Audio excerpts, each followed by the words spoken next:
asinawo amandla okuyilwa lemfazwe siyamdinga uJephthah. Uyabona abantu abangathi bagxothe ebomini bakho, abantu ngathi abakufuni, abantu ngathi bacima inamba zakho, abantu othi ngabafuna nifike bakuyi-voicemail. Ngifuna ukuqalela ngenye imini bazakulanda in the land of Topa. Namhlanje wangathi awudingeki, namhlanje wangathi awubalekanga, namhlanje bangathetha kakubi ngawo, kodwa hlala to the mountain of Topa ngoba abantu bazobuya bakhangela entabeni.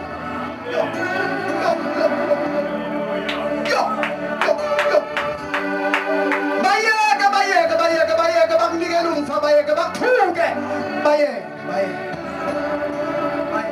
iBhayibheli uyakhumbula benithetha lento. Ithi iBhayibheli kaloku lamadoda amane beneqhele elambile. Wona ebengabethwa indlala kuphela kodwa bebethwa into bebegula. Ithi iBhayibheli athe engaphandle komzi kanti sonke sikulamadoda. Hey bazalwane. You know, sometimes abantu bekulahla ngaphandle abazi ukuthi deliverance yabo ikuwe. Abanye abantu abazi ukuthi even their healing depends upon you. Ithi iBhayibheli while lamadoda engaphandle komzi, hey, kanti lamadoda ngawo azokuya nesonke kwa-Israyeli. Ngisho noma kunendlala amadoda agulayo noma ehamba ngamanyathelo angenamandla kodwa ngawo azokuya nesonke.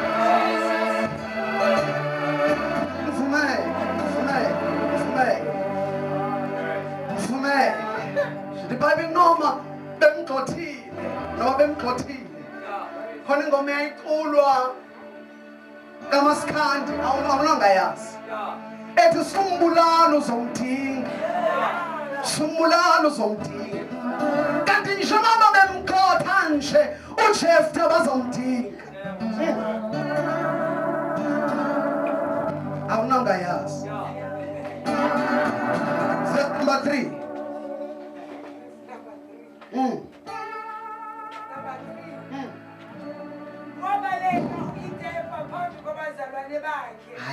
Wahlala ezweni laseThobi wathuthelana kuyitefa amadoda angenamuntu. Ndiyayithanda lento oyithethayo. Wahlala. Hayi bazalwane. Khona message endake ndayithetha ecaweni one more ngenye imini ndathi thina kufuneka singabizi visitors in the presence, but we should dwell in the presence. But to David, that I may dwell in the house of God. Yo. That asidingi thina abazalwana ukuvisit. Kodwa funeka sihlale kukhona enibwathile.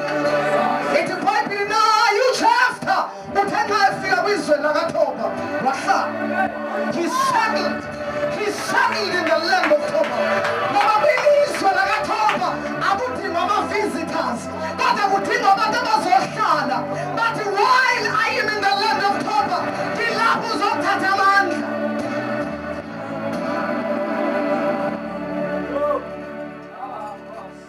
He settled. Yabona umuntu ohlele endaweni. Akafika intatha ibobosi kodwa ufika khindlu ngobuhleli. Yo, wakhindlu baphole. Umbone kupholile. David, I was excited when they said we must go to the house of the Lord. David, uvuyo lwami lufika xa kuthethwa ngendlu kaYehova. Ngoba kulapho impendulo zikhona.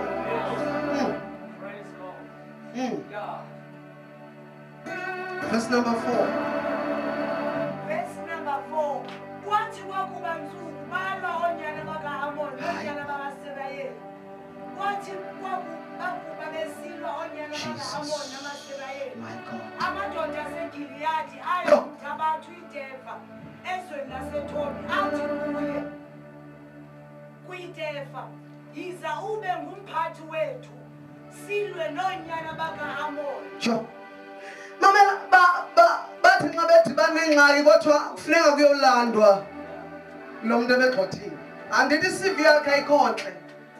CV yakhe inazo istrength kodwa inawo nama-weaknesses. Kodwa nxa kukho ingxaki kwa-Israyeli kuthiwa asulanda indoda eligoqa noma i-CV yayo noma ezalwa lenyukazi kodwa ungathi uyadingeka this time. ngicela ukhangeleke ngokuba ngesiphi esikhundla sosinikwa hlakancinci verse number 6 Verse number 6. Athi kuyitefa yize ube umphathi wethu. yo Silwe nonyana baka-Amoni. Wathi uyitefa kumadoda aseGiliyadi. Asinini yini na abandithiyayo bandigxotha endlini kababa. Kungani ukuba nize kumka lokhu nakuba nibandezelelekile? angikufuni umuntu bazalwane olahliwe kuthatha umuntu ongasabalekanga kodwa nxa kuye emfazweni kuthiwa sidinga ecommander. Kwathi emfazweni sidinga icommander esiyaziyo uba yona sayigxotha ekhaya sayikhupha sathi ngenxa yoba ezalwa iprostitute sathi asisakudingi anymore. Kwathi ngenxa yoba lo mzalwane edibana nento emenze wawo endleleni samgxotha sangambulisi nxa sidibana naye. Kodwa kuthe nxa kufika imfazwe kanti oyena muntu unesitixo sokukhulula isengu lomzalwane.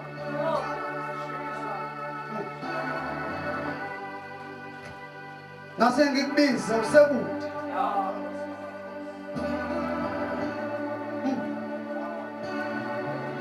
Verse number 7. Verse number 7. Wathi uyitefa kumadoda amakhulu aseGiliyadi. Asinini yini na abandithiyayo bandigxothe endlini kababa. Kungani na ukuba nize kumka lokhu nakuba nibandezelelekile? Number 8. Athi amadoda aseGiliyadi kuyitefa. Kukho kaloku lento sibuyela kuwe. Kukho kaloku lento sibuyela kuwe. Ukuba uhambe nathi, ulwe nathi. Nonyana baka-Amoni. Ube inhloko kuthi. Ube bonke baseGiliyadi. Number 9. Kachukumise nje umakhelwane.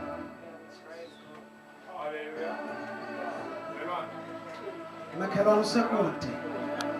Amen. Usekude makhelwane. Ngicela makhelwane uthi makhelwane usekude. Now igama elithi Jephthah means to open. Amen. Igama elithi Jephthah lithetha ukuvula. To release. Whom God sets free. Or the breaker through. Awubambi-ke, awubambwe. Igama elithi Jephthah lithetha ukuvula means to open. To release. Khululwa. Whom God sets free. No khululwa uThixo. The breaker through.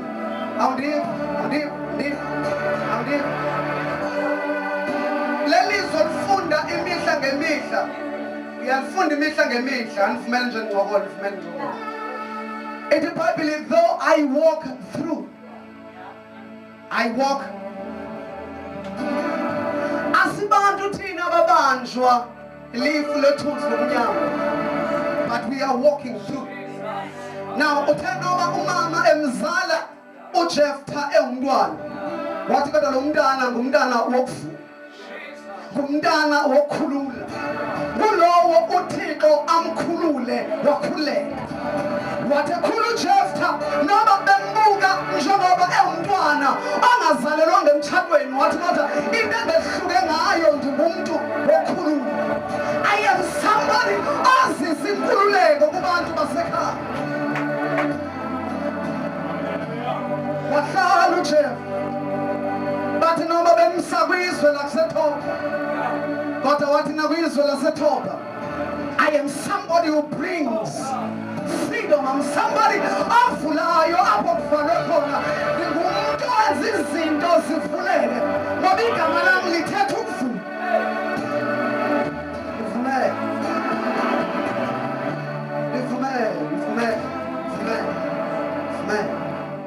IBhayibheli bathe nxa sebexakeka bathi khona indoda kwizwe laseThobe kufuneka ibuyile. Kodwa this time akasabuyi engunyana wentombi yeprostitute. Awundiva? Kodwa nxa ebuya kule game yesibili ubuya seyikhomanda. Asisakwazi umnikeza ititle besimnike yona ku verse number 1, but in verse number 6 He must be a commander. Uyabona abantu abathethe ngawe kakubi bakunikeza igama elingekhoyo. But in verse number 6, you shall be a commander. Wena uzoba yiyo into kuyiyo ku verse number 1. Whoever will serve a prostitute. But in verse number 6, you shall be a commander.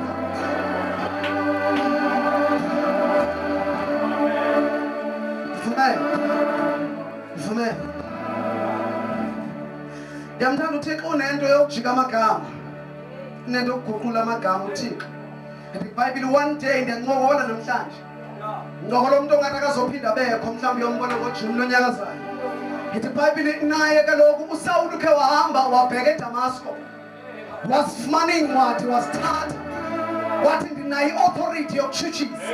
IBhayibheli uthe xa ehamba ebheka kubantu ayobatshutshisa. IBhayibheli phakathi nendlela. Kanti phakathi nendlela khona lowo yena abatshutshisa aba bantu abatshutshisa ngabo. IBhayibheli phakathi nendlela longadibani nabafundi kodwa wadibana noqobo lwakhe. Hallelujah. Khumbula abafundi bebese 11 wafakwa owe-12. Kodwa mna senkinga kwakufuneka bengamfakanga ngoba yayikhona indoda ezobanjwa eDamasco. Ngoba ngenxa efika eDamasco lo Yesu engazange ambone uSawule wahlangana naye eDamasco. IBhayibheli uthenga ebanike nombane weva ivoice engavuwa ngabanye abantu ethi Sawule unditshutshiselani. Ngiyafuna uyeke kodwa ndiyeke ngithethe. uSawule ubizwe kayi-2. Number 2 is a number of covenant. Thina ibizwe kabini kanti khona isivumelano. Awundiva. Now uthena ibizwe kabini uSawule uthi Nkosi ufuna ndenze ntoni? Ngoba umuntu ohlangana noThixo usuka efuna ukwazi what will be my assignment. Awazi uhlangana noThixo ungabuzi ubizoba intoni i-assignment. Wathi ngathi bani uSawule wathi now this time bengitshutshisa namhlanje benginazo impepha kodwa ngiyazilahla. I need another assignment. Noma bengina-assignment endinayo kodwa ngidinga a new assignment. Yo.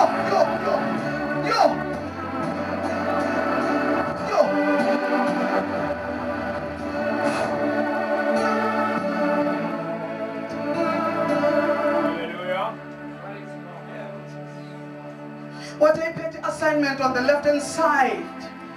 Kanti uThixo akangomuntu wezinto zase-left, umuntu wezinto zase-right. Awundivi. IBhayibheli kaloku uYesu umi ngasekunene kukaThixo. Bathi abafundi nxa beloba, ngiyeke ngincokola namhlanje, bathi abafundi nxa beloba uma bengafumani into ubusuku bonke beloba uthi Jesu asiphindele enzulwini. Uthi nxa efika kubo uthi ngicela liphose umnatha ngasekunene. Funeka izinto ziphoswe ngasekunene.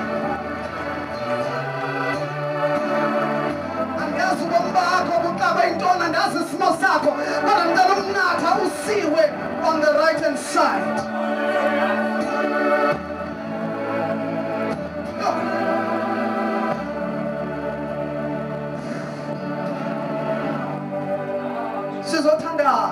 Sothandaza. Kodwa siyanqobona. IBhayibheli uthe nxa bethwa umbane wawa phansi uPaul wabe seba imfaka. Bathiwa yabona your vision has to change. Bathiwa amehlo ubukathi ubona ngawo asiwafuni this time. Babazalwana bebekade benamehlo abo ngexesha bengakholwa baphinde babe namehlo abo besakholwa. But uThixo, I don't need those eyes anymore. But ngidinga utshintsha your eyes. I need to change your eyes.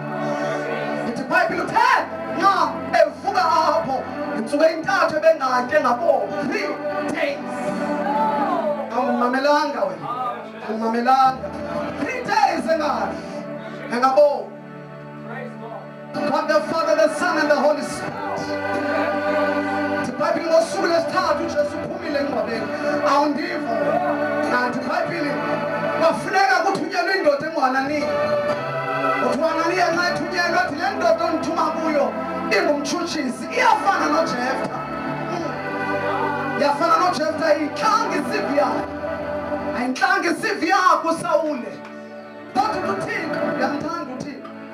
Kodwa uThixo lo muntu ombona ungathi akanguye lo muntu endimfunayo. He is my chosen instrument. Ayi. Kodwa uThixo lo muntu ombona ungathi unyukunyuku. Sisitya sam sendaba ezilungu.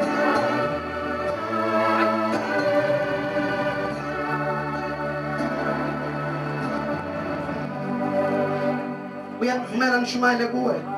Amen.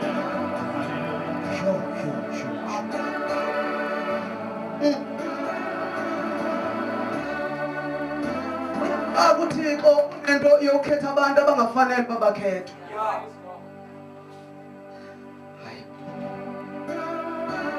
Wayothatha umbulali mama, wathatha umbulali wamenza umpostile.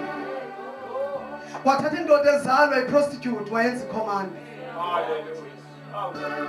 uThixo uyathanda ubhidisa izinto. Sike sathi izolo Mary naye wakhulelwa into endala kunayo. Wanoma ekhulelwe kodwa wamdala lo mntana okuye kunaye.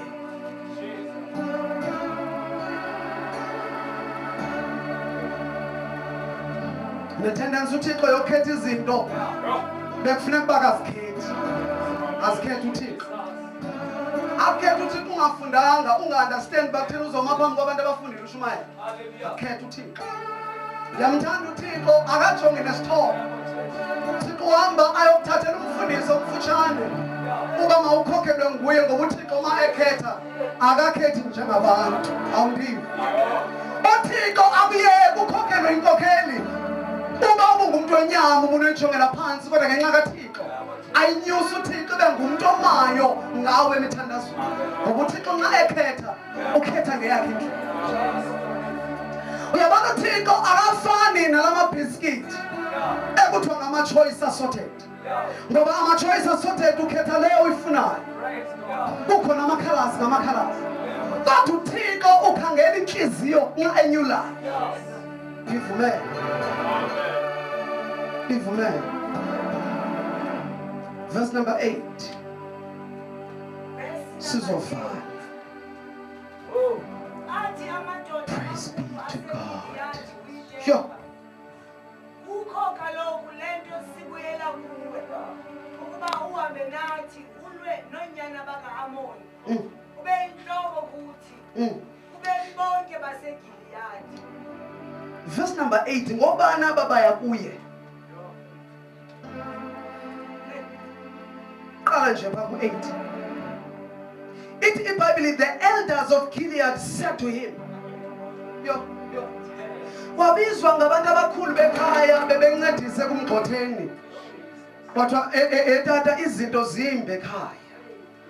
Kodwa uIsrael uyahlaselwa. And yona umuntu onozala uncedo kaIsrael nguwe.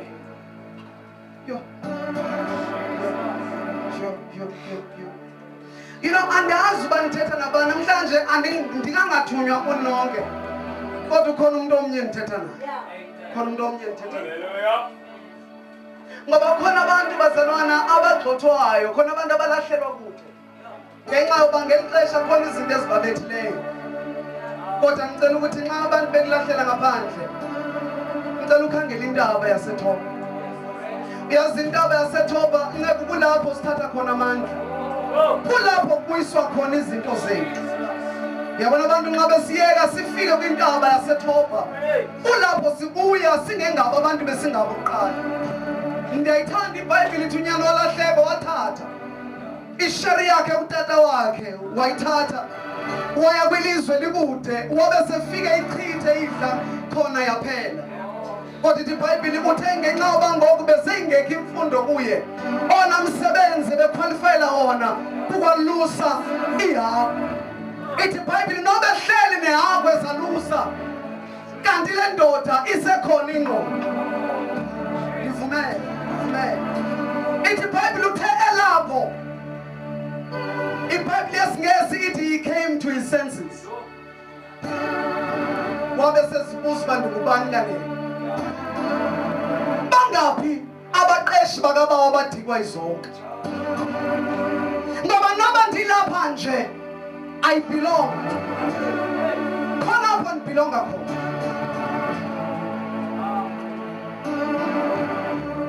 ndifuna uvala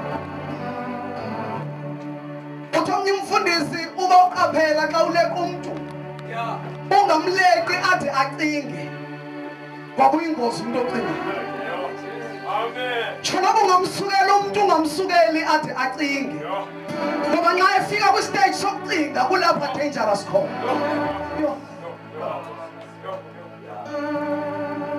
ithi iBhayibheli naye bathe xa bemkhupha amehlo umthethe ngase ngithethe namhlanje ithi iBhayibheli nxa bemkhupha uSamson amehlo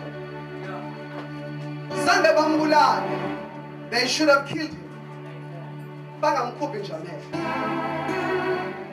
Now bemkhupha amehlo bemsentolongweni kanti he has a time to think. Nxa secinga wavubakana umama wakho wafumana into ethi mnandi ngumnaziri.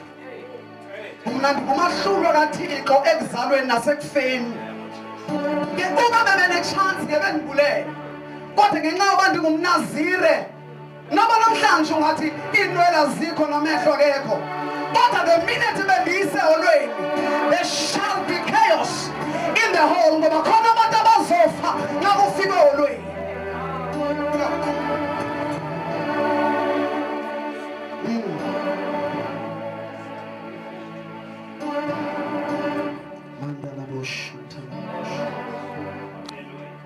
Verse number 9 send through thunders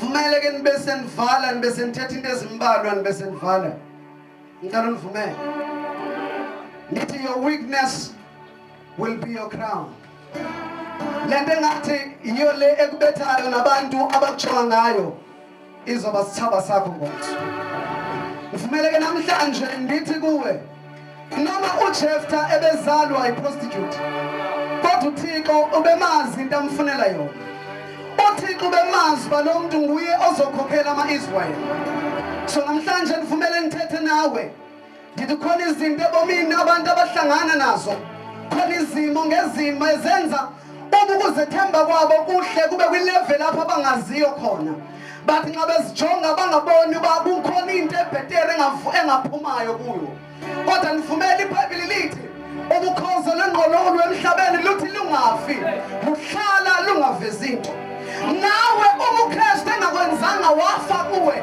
awungeke yena avuke aphile abe namandla vumele ngobone sibe sesifana vumele so uThixo lo phakathi ebomini bakho nguye ozokwenza ube yi-steering kule movie oyi-actayo because you are a steering of your own movie uyabona umuntu oyi-steering kwi-movie akhathali noba ungambona ebethiwe ewile noba ungambona sengathi ugcwele igazi as if this is the end kodwa ngicela ukuxelela a steering comes back kuye umbone uVan Damme sengathi uphelile kodwa njengoba ephelile kube khona ecinga izinto ebezenza kwi-training athi noma ngokamandla ngathi akekho but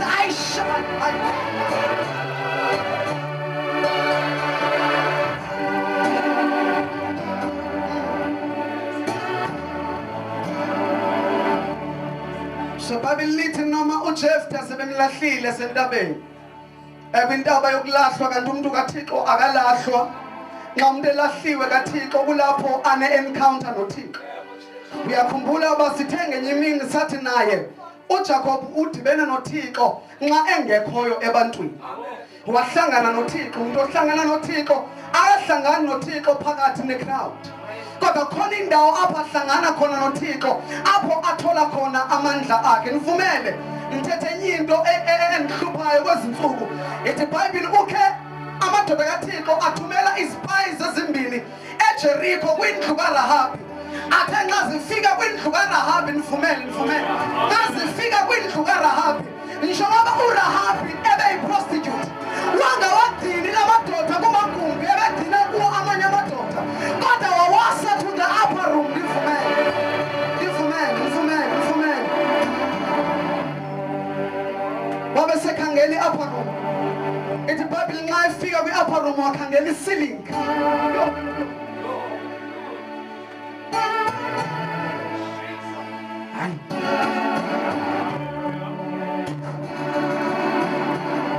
Utheni nje nxa ufunda incwadi yamaHebheru chapter 11 uzofika igama likaRahabi likwiqhawe lamakhoba.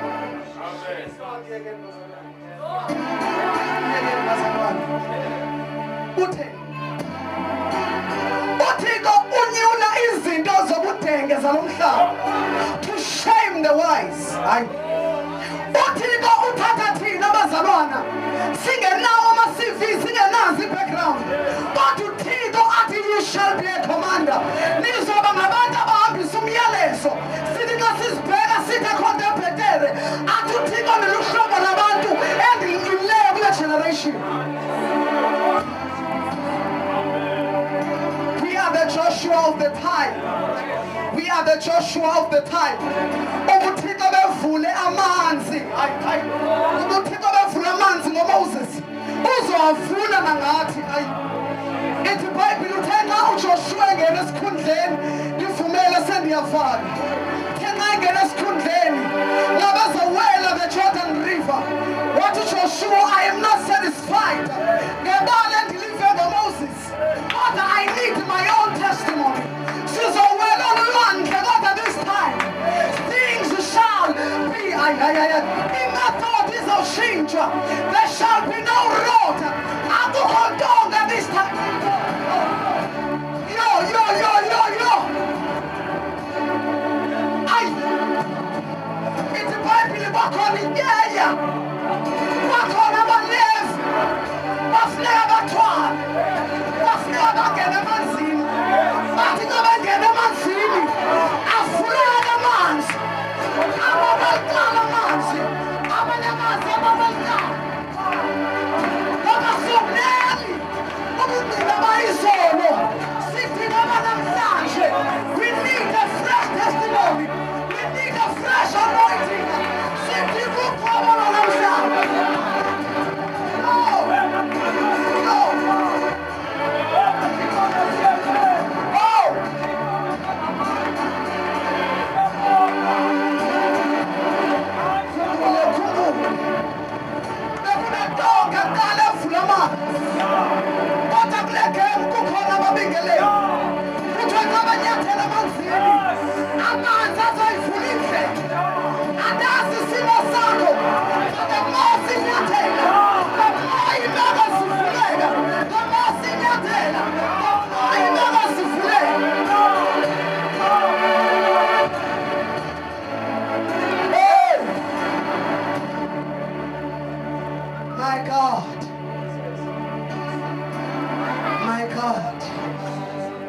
My God.